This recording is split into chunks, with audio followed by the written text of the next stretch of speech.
हरे Krishna everyone. सो online आप पढ़ाई कर रहे हो, पूरे साल आपने ऑनलाइन पढ़ाई की बट पूरे साल नंबर नहीं आए, ठीक है।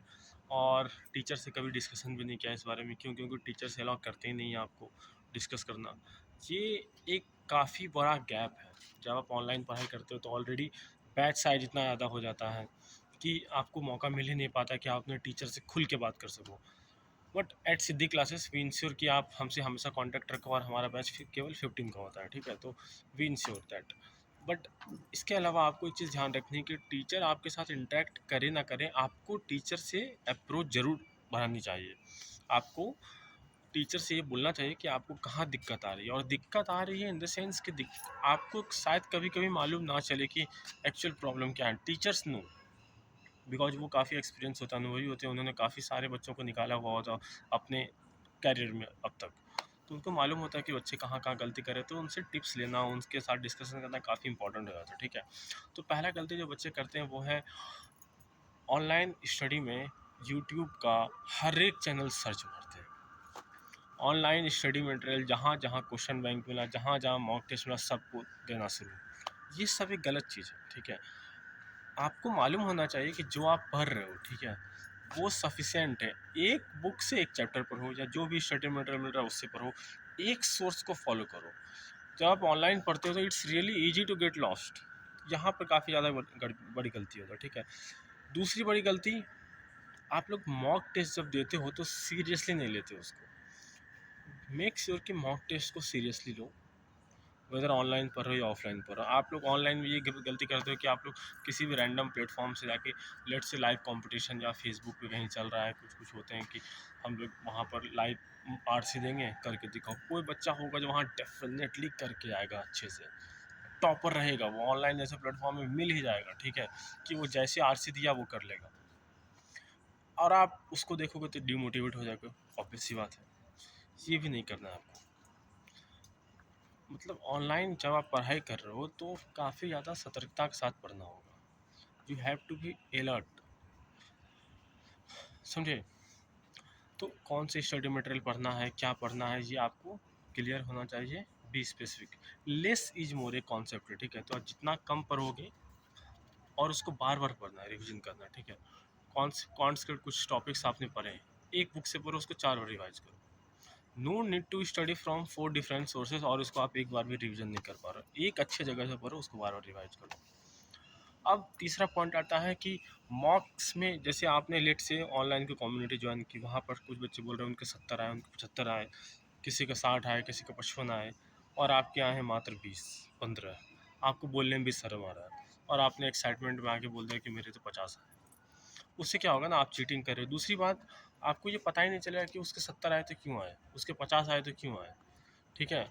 और सबसे बड़ी बात, जिसके 10 आए, जिसके 5 आए, जिसके नेगेटिव में आए, वो तो कुछ बोल ही नहीं रहा है, और तुम्हें लगता है कि तुम सबसे खराब हो, राइट। ऐसा होता है।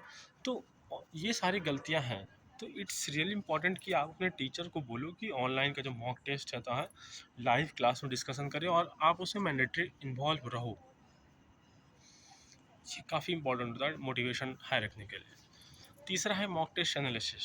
एक तो टीचर्स क्लासरूम में करते हैं, इट्स ऑल्सो इम्पॉर्टेंट कि आप खुद से खुद का एनालिसिस करो, ठीक है, बहुत इंपॉर्टेंट है। अब चौथा गलती क्या है, ऑनलाइन जब आप पढ़ाई करते हो ना, आप नोट्स नहीं बनाते हो। मैंने काफ़ी बच्चों को, वो पीडीएफ निकाल लेते हैं, ठीक है, मेरे मेरे कोचिंग में भी, राइट। बट आई इंश्योर कि वो बच्चे नोट्स बनाएं, ठीक है। मैं हमेशा चेक करता हूँ, होमवर्क भी चेक करता हूँ उनके। तो यदि आप नोट्स बनाओगे नहीं तो आप वीडियो देखोगे, पीडीएफ निकाल लोगे, और पीडीएफ जो निकालोगे उस प्रिंट पे, चलो पीडीएफ भी ठीक है, आपसे निकाल लिया, तो मैंने क्लास से पढ़ा है, आपको पीडीएफ शेयर होता है, उसका प्रिंट ले लिया। बट पहली बात तो पीडीएफ लेना इंपॉर्टेंट है, प्रिंट ले उसका भी लेना इंपॉर्टेंट है। उसके बाद पीडीएफ में अपने वर्ड्स में कहाँ कौन से क्वेश्चन में आपको डाउट्स आए, कहाँ कहाँ पर डाउट्स आए, ये सब जानना, अपने वर्ड्स में लिखना, उसको गो थ्रू करना प्रॉपरली, काफ़ी इंपॉर्टेंट हो जाता है, ठीक है। तो ये सारी चीज़ें करो।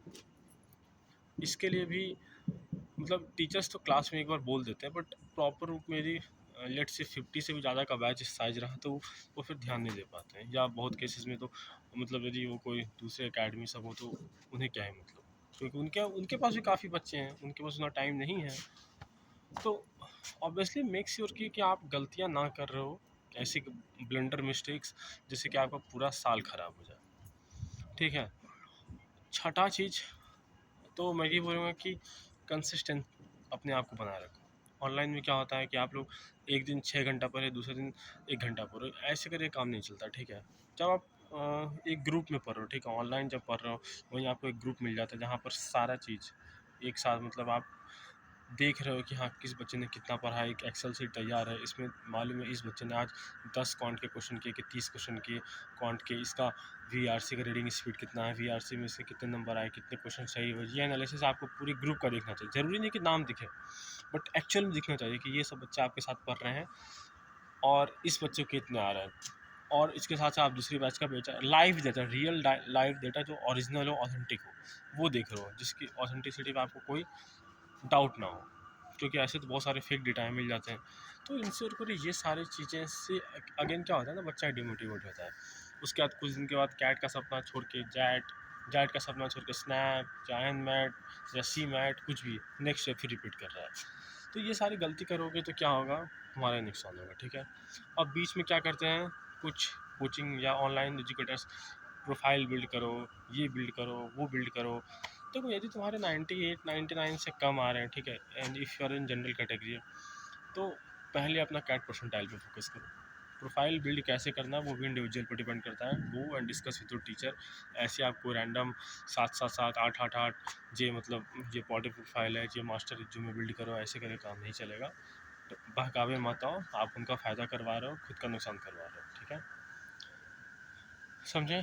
तो और ये भी डिपेंड करता है काफ़ी सारे क्राइटेरिया पे, आपको प्रोफाइल बिल्ड करनी है, मतलब एक्स्ट्रा सर्टिफिकेशन करना है, इंटर्नशिप करना है, काफ़ी चीज़ें पर मैटर करता है, ठीक है। कि आपको प्रोफाइल ऑलरेडी अच्छा है बट स्टिल आपको लग रहा है आपको प्रोफाइल तो बहुत गंदा है, तो देखो ध्यान दो, चीज़ों को डिस्ट्रैक्ट मत हो, प्रॉपर तरीके से पढ़ो, मेक श्योर कि नोट्स बना रहे हो, मेक श्योर कि उसको फॉलो कर रहे हो, टीचर की गाइडलाइंस को एक प्रॉपर कोचिंग में। तो डेफिनेटली ये सारी चीज़ें करो, सिलेक्शन होगा, ठीक है। कैट एक एप्टीट्यूड का एग्जाम है, उससे ज़्यादा स्ट्रैटेजी का एग्जाम है। You just have to solve 50% of the question. एक प्रॉपर स्ट्रैटेजी तुम्हारे लिए बहुत ज़्यादा मायने रखता है। कैट में आप IIT जैसा सिलेबस तो है नहीं उसका। कैट एक एप्टीट्यूड है, सिलेबस फिक्स है, बट एक स्ट्रैटेजी का गेम है। जस्ट आपको 50% पेपर या 60% पेपर मैक्स अटैम्प्ट करना है, यू विल गेट 99% है, इसमें कोई दिक्कत है ही नहीं। बट स्टिल क्यों नहीं आता है, क्योंकि तुम्हारा स्ट्रैटेजी गलत रहेगा, पढ़ने का तरीका गलत रहेगा, तो कैसे आएगा, ठीक है। अब वीडियो लंबा हो जाएगा, in case if you have any doubt you can ask me, message me, and so thank you so much for listening. और हमारा 15 लोगों का बैच रहता है, बस 15 से ज़्यादा हम लोग एडमिशन नहीं लेते हैं एक बैच में, और इंश्योर करते हैं कि सारे बच्चे पर हम लोग प्रॉपरली ध्यान दें। आइए कॉन्टैक्ट कीजिए एंड नो एवरीथिंग अबाउट, और फीस काफ़ी अफोर्डेबल फीस है, ठीक है। Thank you so much for listening. हरे कृष्णा, जय माता दी।